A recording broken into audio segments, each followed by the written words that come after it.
अच्छा, तो अविक शाह जी तो आ ही जाइए भाई, नहीं तो लोग कहेंगे कि कहाँ गए सब नेता, मंच भरा हुआ है, मंच खाली। और जी भाई अविक शाह जी, भाई छतर सिंह जी आ जाएं तो अच्छा रहेगा, क्योंकि अगली चिट्ठी उन्हीं को पढ़नी है। छतर सिंह जी, आप राजस्थान जैसलमेर से पधारे। प्रोफेसर योगेंद्र यादव जी।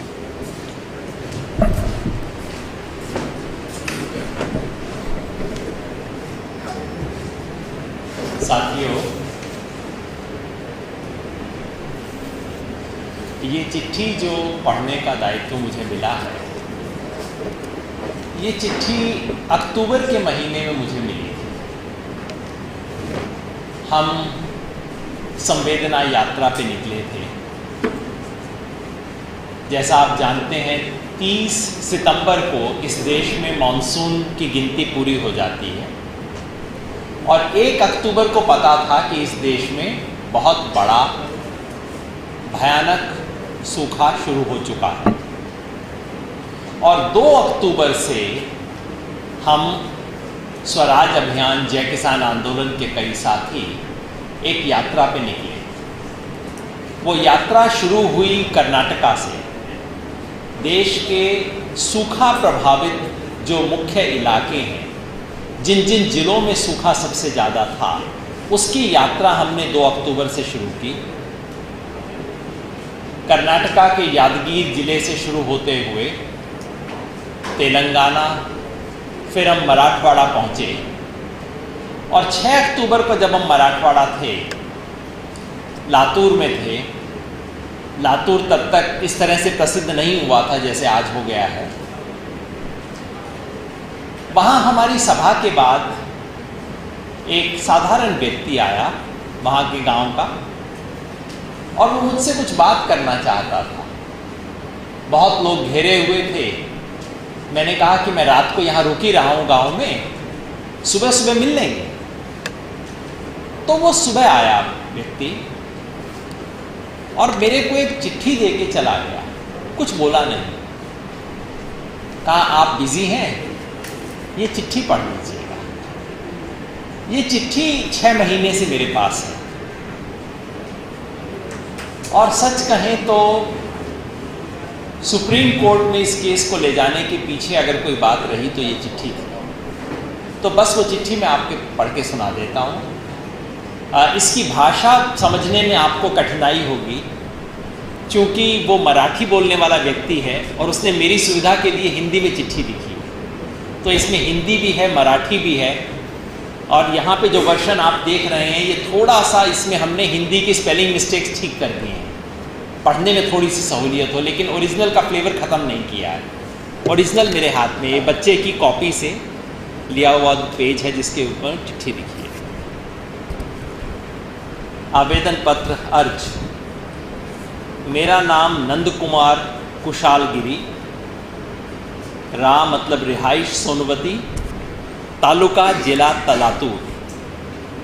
मैं यादव साहब को भेजता हूँ पत्र। साहब, हमारे गांव में पानी पीने की समस्या है।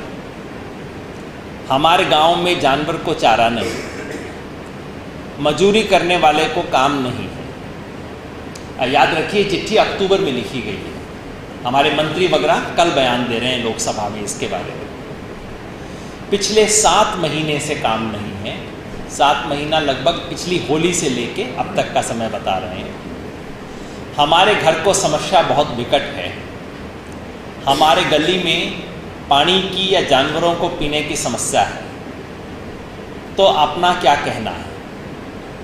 हमारे गांव को काम नहीं लगता तो हम लातूर शहर में काम के वास्ते जाते हैं, लेकिन लातूर शहर में पानी के वास्ते सभी काम बंद हैं।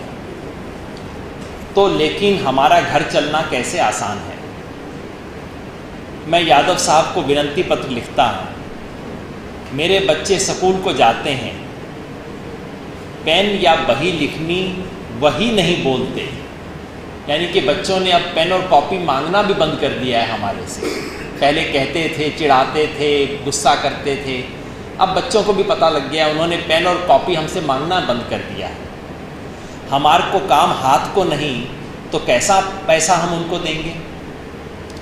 यादव साहब, तुम हमारे घर की दशा देख तो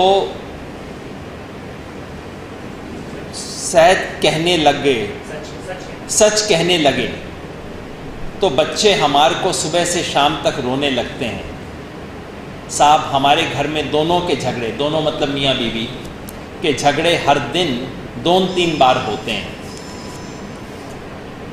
मेरे को 3 बच्चे हैं,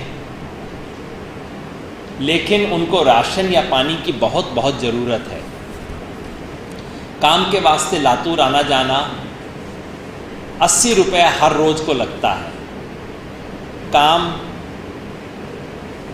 3-4 महीने में सिर्फ 3 दिन या 4 दिन काम लगता है। मेरी बेटी का नाम अश्विनी गिरी है। ज़मीन को कामा जाती है, लेकिन किसान काम नहीं लगा पा रहे हैं। हमारे गांव में पानी, मजूरी कम से कम पुरुष को 300 और महिला को 200 रुपये मिलना अच्छा न्याय है, तो काम घर चलना आसान है। हमारे को घरकुल योजना मिलना है। घरकुल योजना ये शायद इंदिरा आवास योजना है, तो शासन कुछ भी कर नहीं पा रहा है। मेरा कहना है, सब बातें सही ढंग से, पानी की ज़रूरत है, जानवर को चारा पानी मिलना आसान है। रोज़गार हामी महाराष्ट्र में पहले जो एम्प्लॉयमेंट गारंटी स्कीम थी उसको बोलते थे, आजकल मनरेगा को बोलते हैं। रोज़गार हामी शासन ने चालू नहीं किए गई है, तो रोज़गार हामी चालू जल्द से जल्द करना चाहिए। रोज़गार हामी योजना में खाली शेत मजूर को या मजूरी करने वाले खाली आत्महत्या करने को बाकी रही। यादव साहब, हमारा इतना काम किया तो बहुत तुम्हारा आसान रहेगा। अगली बार हमारे गांव में आएंगे तो हमारे को ज़रूरत के वास्ते ढूंढ पाएंगे साहब। मैं नंद कुमार कुशालगिरी, रिहाइश सोनवती, तहसील जिला लातूर। ये चिट्ठी उसने दी और ज़्यादा विशेष कहे बिना बस चला गया। मुझे जो इस चिट्ठी के बारे में महसूस हुआ कि इसमें कोई नाटकीयता नहीं है, कोई लिटरेरी फ्लरिशेस नहीं है, और जाहिर है ये व्यक्ति चिट्ठी लिखने का आदी भी नहीं है। जो पत्राचार करने के आदी लोग होते हैं वो एक खास स्टाइल में लिखते हैं चीज़ों को, लेकिन जो उस वक्त की उसके मन की व्यथा है वो बता रहे हैं। और मैं आपको फिर याद दिलाऊं, ये अक्टूबर के महीने की कहानी है। उसके बाद से स्थिति लातूर में क्या बनी है वो हम सबके सामने आई है। जैसा मैंने कहा, उस 4700 किलोमीटर की यात्रा जो अभिता भी थे, मैं भी था, हम सब कुछ साथियों ने की थी, उस यात्रा की कुछ चीज़ें जो मेरे पास रह गई उनमें से एक ये है। और उस दिन हमने सोचा, अभिक भाई ने, मैंने सोचा, प्रशांत जी को मिले तो सोचा कि कम से कम ये व्यथा, ये वेदना सुप्रीम कोर्ट तक पहुँचे, हम इसका प्रयास करेंगे। तो ये चिट्ठी एक तरह से हमें सुप्रीम कोर्ट तक लेके गई।